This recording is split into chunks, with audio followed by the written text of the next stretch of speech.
En el programa de hoy, obispos mexicanos piden que frene la violencia en el país y reiteran su cercanía a las víctimas. El Papa agradece a la seguridad del Vaticano su labor durante la pandemia. Además, obispo alemán defiende a Benedicto XVI y afirma que él ha sido uno de los primeros en luchar contra abusos. Hola amigos, es un gusto saludarlos en su programa de noticias con enfoque católico. Soy Eddie Rodríguez Moreno.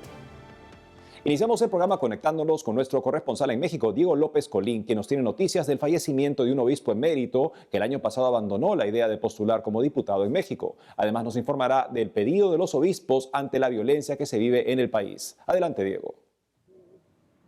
Hola amigos, los saludo desde la Catedral de Catepec en el Estado de México para contarles que debido a una neumonía derivada del COVID-19 falleció Monseñor Onésimo Cepeda Silva, quien fuera emérito de esta diócesis, uno de los miembros más destacados e influyentes del episcopado mexicano.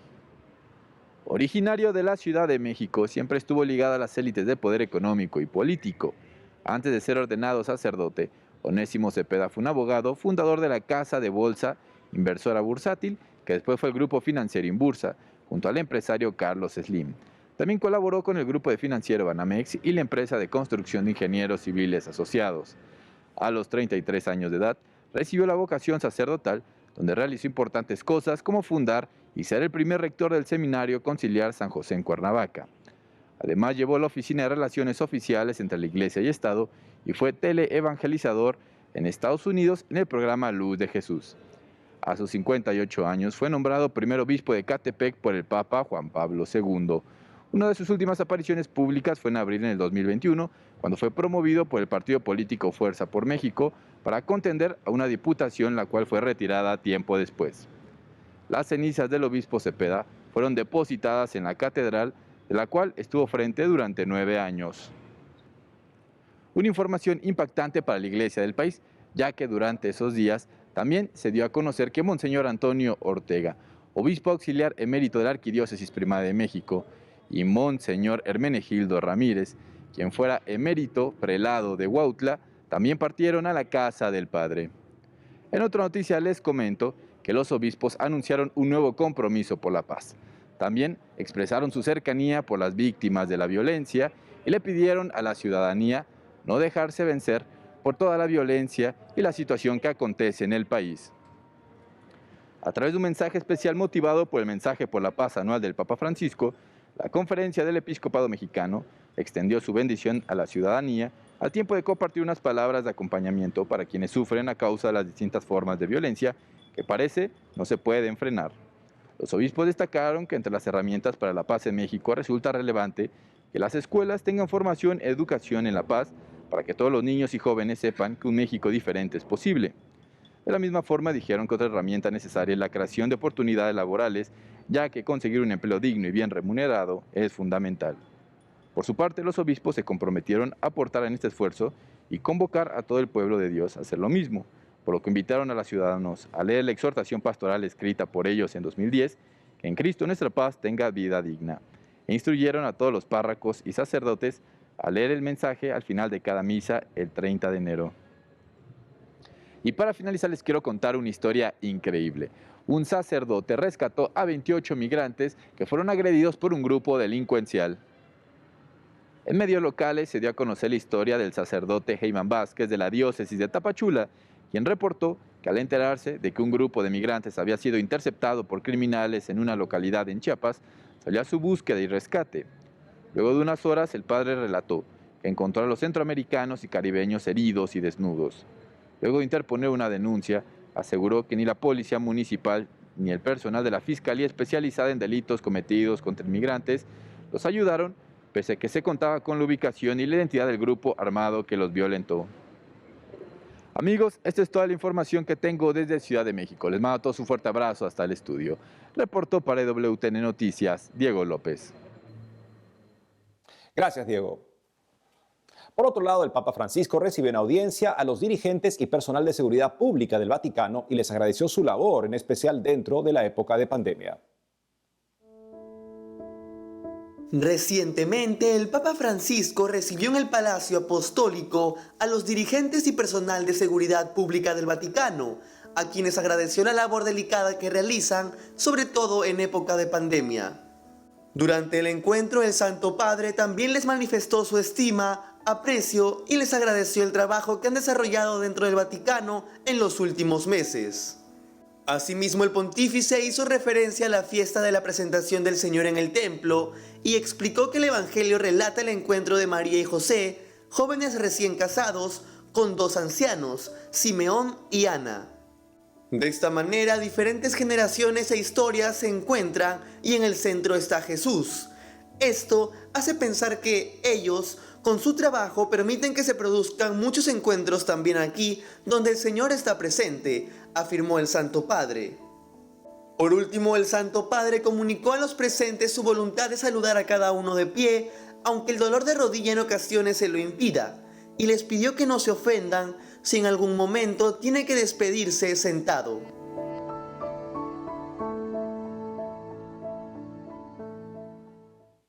En otros ámbitos, un obispo alemán que es prelado de la diócesis natal de Benedicto XVI defendió al Papa emérito, señalando que él ha sido uno de los primeros en luchar contra los casos de abusos. El obispo de Passau, en Alemania, Monseñor Stefan Oster, recordó que el Papa emérito Benedicto XVI fue uno de los primeros en reconocer la plaga de la pedofilia en la Iglesia y de tomar medidas concretas para erradicarla, por lo que rechazó que se le quiera acusar de encubrimiento. En recientes declaraciones difundidas por la agencia SIR, el obispo de la diócesis natal de Benedicto XVI se refirió al informe titulado Reportes sobre abusos sexuales de menores y adultos vulnerables por parte de clérigos, así como empleados en la arquidiócesis de Múnich y Freising desde 1945 hasta 2019, presentado el pasado 20 de enero por la mencionada jurisdicción eclesiástica de la que Benedicto XVI estuvo a cargo entre 1977 y 1982. Al respecto, el Papa emérito ha negado enfáticamente cualquier acusación de encubrimiento y para ello envió previamente a los investigadores un documento de 82 páginas con sus observaciones. Sin embargo, el informe lo critica por el manejo de 4 casos cuando estuvo a la cabeza de la arquidiócesis. Bajo este contexto, Monseñor Stefan Oster, partiendo de su conocimiento personal del Papa emérito, afirmó que Benedicto XVI fue uno de los primeros en reconocer el mal de la pedofilia en la Iglesia y de tomar medidas concretas y eficaces a través de muchos encuentros con las personas golpeadas y un duro juicio sobre los culpables. Cabe destacar que la defensa de Monseñor Oster se suma a las declaraciones del cardenal Fernando Filoni, actual gran maestro de la Orden Ecuestre del Santo Sepulcro de Jerusalén y prefecto emérito de la Congregación para la Evangelización de los Pueblos desde 2011, que destacó días atrás la profunda y altísima honestidad moral e intelectual del Papa emérito Benedicto XVI.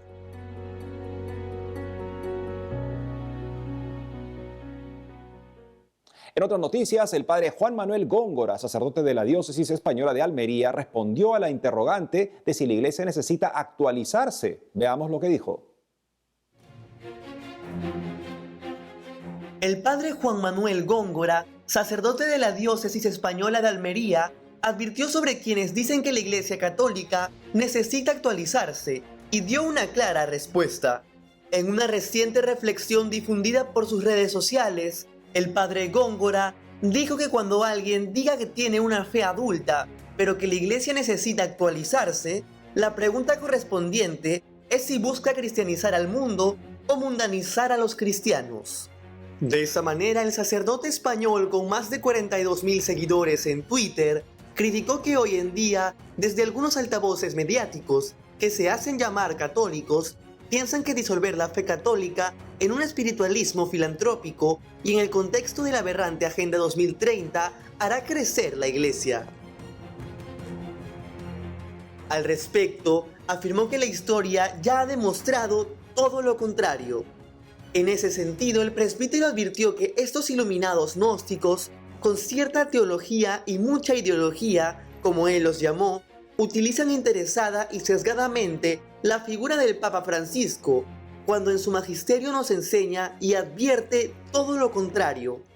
Finalmente, el sacerdote señaló que se debe estar alerta, formarse, pedir a los pastores que el depósito de la fe, que es la fe revelada a los sencillos, sea puesto en valor frente a los intereses de los que pretenden domesticar externa e internamente y convertir a la Iglesia en una ONG que no moleste.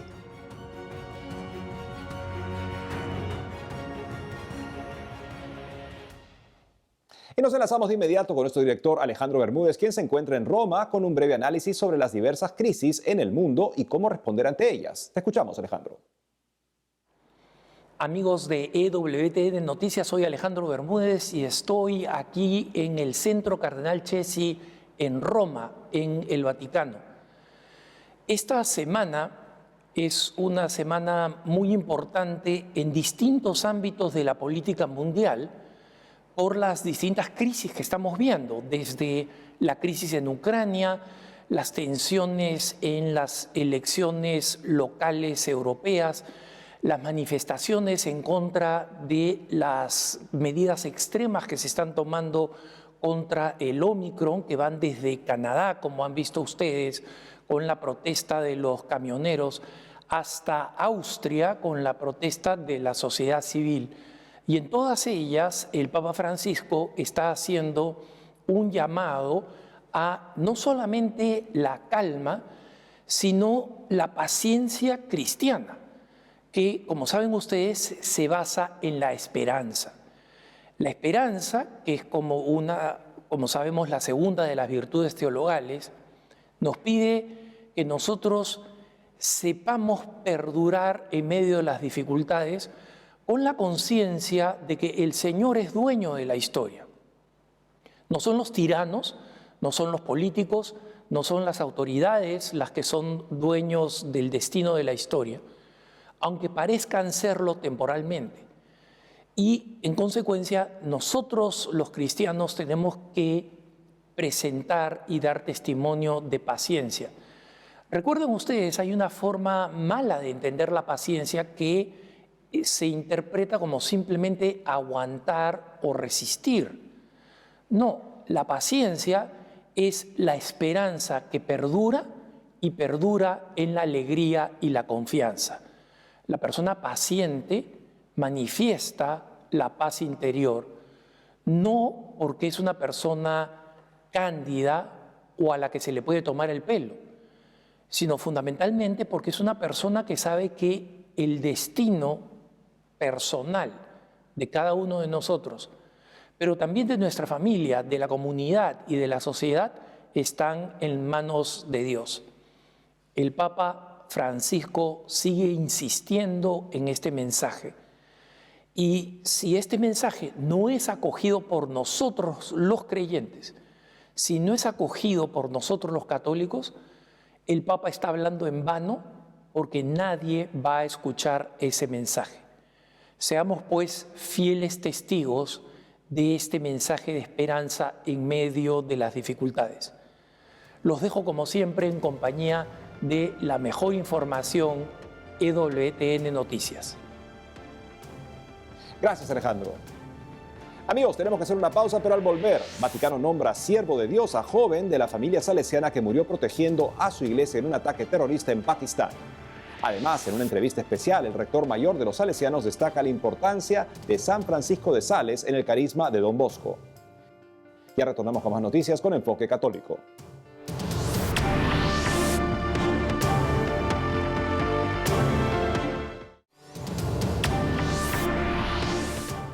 Bienvenidos nuevamente al programa. En otras informaciones, el Vaticano nombró siervo de Dios a un joven pakistaní de la familia salesiana que murió hace unos años protegiendo a su iglesia de un ataque terrorista. Veamos de quién se trata. Akash Bashir, el joven católico pakistaní de 20 años que murió dando la vida para evitar que su iglesia sufriera un atentado terrorista el 15 de marzo de 2015 durante una misa, ha sido reconocido como candidato a la canonización. Como se recuerda, Akash impidió que un terrorista suicida intentara ingresar a la iglesia de San Juan, donde él asistía. «Moriré, pero no te dejaré entrar», le habría dicho el muchacho al atacante armado con explosivos. Gracias a sus acciones, la iglesia, con más de 1000 católicos adentro, se salvó de una explosión directa. De esta manera, casi 7 años después de los hechos, de acuerdo a lo recientemente reportado por el medio asiático UK News, el 31 de enero de 2022, y en el marco de la fiesta de Don Bosco, el arzobispo de Lahore, Monseñor Sebastián Shaw, anunció que el Vaticano aceptó a Akash Bashir como siervo de Dios, el título otorgado a un candidato a la santidad, mientras se examina de cerca su vida y obra. En este sentido, según las autoridades eclesiásticas de la Arquidiócesis de Lahore, el joven mártir, también exalumno de la escuela Don Bosco, será el primer cristiano pakistaní que ha sido elevado al rango de Pueblo Santo de Dios.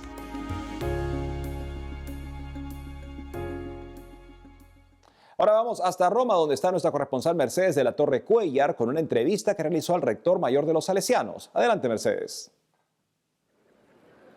Hola a todos, espero que estén muy bien. Me alegra saludarlos desde Roma.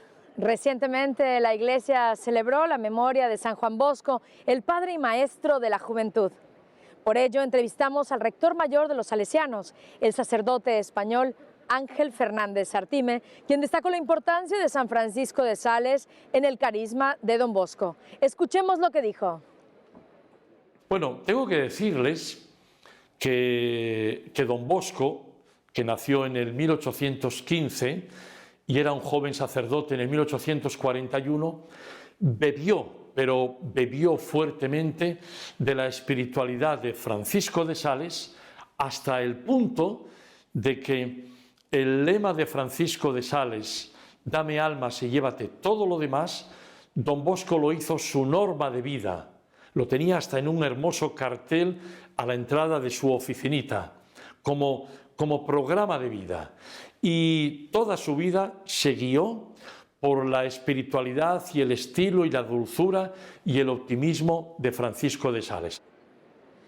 Además, el superior de los salesianos explicó que el carisma de Don Bosco son los jóvenes, es decir, la educación y la evangelización de los jóvenes en el mundo. Nuestro carisma no es la escuela. Tenemos 1.900 escuelas, 2.800 parroquias, más de 3.000 oratorios, centros juveniles, casas para chicos de la calle, universidades, instituciones universitarias. Entonces, el carisma no es lo que hacemos a través de qué cosa lo hacemos, sino nosotros vamos al encuentro de los jóvenes, de muchachos, muchachas, a veces muchachitos que están abandonados en las calles, en tantas ciudades, y con una única finalidad: prepararlos para la vida y ayudarlos a que puedan vivir la vida con un sentido pleno. Esa sería la definición del salesiano de Don Bosco hoy. Luego, don Ángel Fernández Artime explicó algunos de los rasgos de San Juan Bosco que ayudan al mundo de hoy.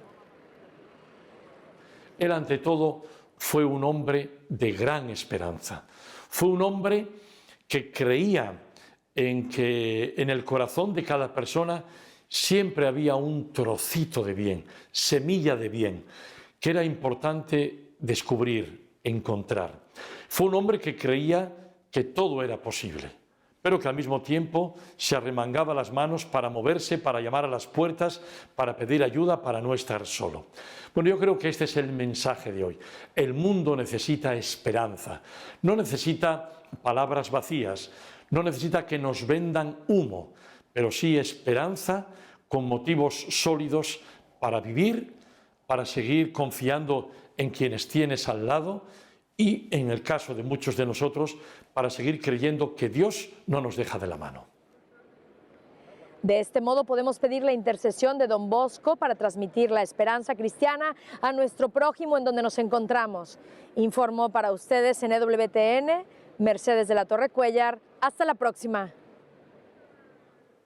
Gracias, Mercedes. Y siguiendo con las noticias, hace poco la Arquidiócesis de Quito en Ecuador lanzó una campaña de solidaridad a través de Cáritas para ayudar a los damnificados por el aluvión que devastó varias zonas de la ciudad. Recientemente la Arquidiócesis de Quito en Ecuador, a través de Cáritas, lanzó una campaña de solidaridad para ayudar en las necesidades más urgentes a los damnificados del aluvión que devastó varias zonas de la ciudad y pidió rezar por las víctimas de esta tragedia y sus familias. Y es que la tarde del lunes 31 de enero, intensas lluvias ocasionaron un aluvión que azotó varios sectores de Quito, que dejaron personas fallecidas, desaparecidas, varios heridos y ocasionó daños severos a viviendas y vehículos. Según indicó la Arquidiócesis de Quito en su sitio web, el aluvión comenzó en la parroquia Belisario Quevedo y se extendió hasta la avenida Amazonas. Frente a ello lanzaron la campaña de solidaridad a través de Cáritas, que está movilizando ayuda de urgencia a todos estos sectores para cubrir las necesidades más urgentes de las familias damnificadas. Al respecto, el arzobispo de Quito, Monseñor Alfredo José Espinosa Mateus, expresó su dolor por la tragedia y llamó a los fieles a sumar corazones, manos y decisiones solidarias. A cada parroquiano, a cada fiel de la Arquidiócesis de Quito, a colaborar en esta segunda colecta que vamos a hacer el domingo 6 de febrero por los damnificados de aquí de la ciudad de Quito, el sector de La Gasta. Las manos solidarias tienen que verse, el corazón solidario tiene que verse. Es ahora el momento. Sintámonos pequeños, sintámonos unidos, un corazón que se abre a los demás. Asimismo, la delegación de Cáritas informó que estará recibiendo alimentos no perecibles, prendas de vestir, medicinas, mascarillas y kits de primeros auxilios en cada una de las parroquias de la Arquidiócesis. Si usted desea más información sobre cómo apoyar a la campaña, puede comunicarse al número telefónico que aparece en pantalla.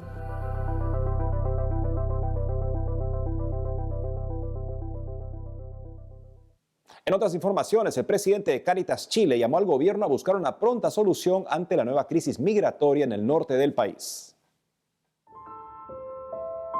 El presidente del Instituto Chileno Católico de Migración y de Cáritas Chile, Monseñor Moisés Atilla, llamó al gobierno a buscar una pronta solución ante la nueva crisis migratoria en el norte del país. Es preciso recordar que la migración forzada de países como Venezuela y Colombia ocasionó el ingreso irregular a Chile. Asimismo, esta situación se agravó con el cierre de fronteras debido a la pandemia. Además, en abril de 2021 se promulgó una nueva ley de migración para la regularización de extranjeros. Como consecuencia, aquellas personas que no contaban con la documentación y los requisitos necesarios han sido expulsadas. En otros casos, los inmigrantes han logrado cruzar las fronteras en forma irregular, pero se encuentran en deplorables condiciones, pernoctando en la vía pública, sin servicios básicos, entre otros. De esta manera, el Monseñor Moisés Atilla envió una carta al ministro del Interior, Rodrigo Delgado, para manifestar su profunda preocupación por la crisis migratoria que enfrentan y que afecta tanto a las personas que llegan al país. Además, pidió enfrentar la situación a la mayor brevedad posible, entendiendo a la migración como un derecho humano. Finalmente, el prelado aseguró que la Iglesia seguirá apoyando como siempre a los migrantes en todo lo que puedan, pero la solución a ese conflicto no está en la Iglesia. Oremos por los migrantes y para que la gente no tenga que verse obligada a dejar su tierra por gobiernos corruptos y comunistas. En otros ámbitos, los agentes pastorales del Vicariato Apostólico de Beni, en Bolivia, fueron llamados a despertar la vocación cristiana en niños y jóvenes. Veamos. Para dar inicio a las actividades catequéticas del 2022, los agentes pastorales del Vicariato Apostólico del Beni, en Bolivia, participaron en una procesión y luego en la misa presidida por el obispo local, Monseñor Aurelio Pessoa, en la Catedral Santísima Trinidad. Al respecto, un centenar de catequistas en Trinidad fueron alentados a ser puente que transmita la fe católica al pueblo y a despertar la vocación cristiana en niños y jóvenes. Queridos catequistas que hoy serán enviados como servidores en las distintas parroquias de nuestro Vicariato del Beni, ustedes son llamados a ser ese puente en el conocimiento teórico y doctrinal de las verdades de la fe católica. Son el puente entre los niños y los jóvenes, entre niños y jóvenes y sus familias, a quienes ustedes acompañarán en la preparación para la recepción de los sacramentos de la iniciación cristiana. En ese sentido, el obispo agradeció a Dios por la vida de los catequistas y por su generoso servicio. Asimismo, les recordó que Dios los eligió a ellos para ese servicio y los invitó a responder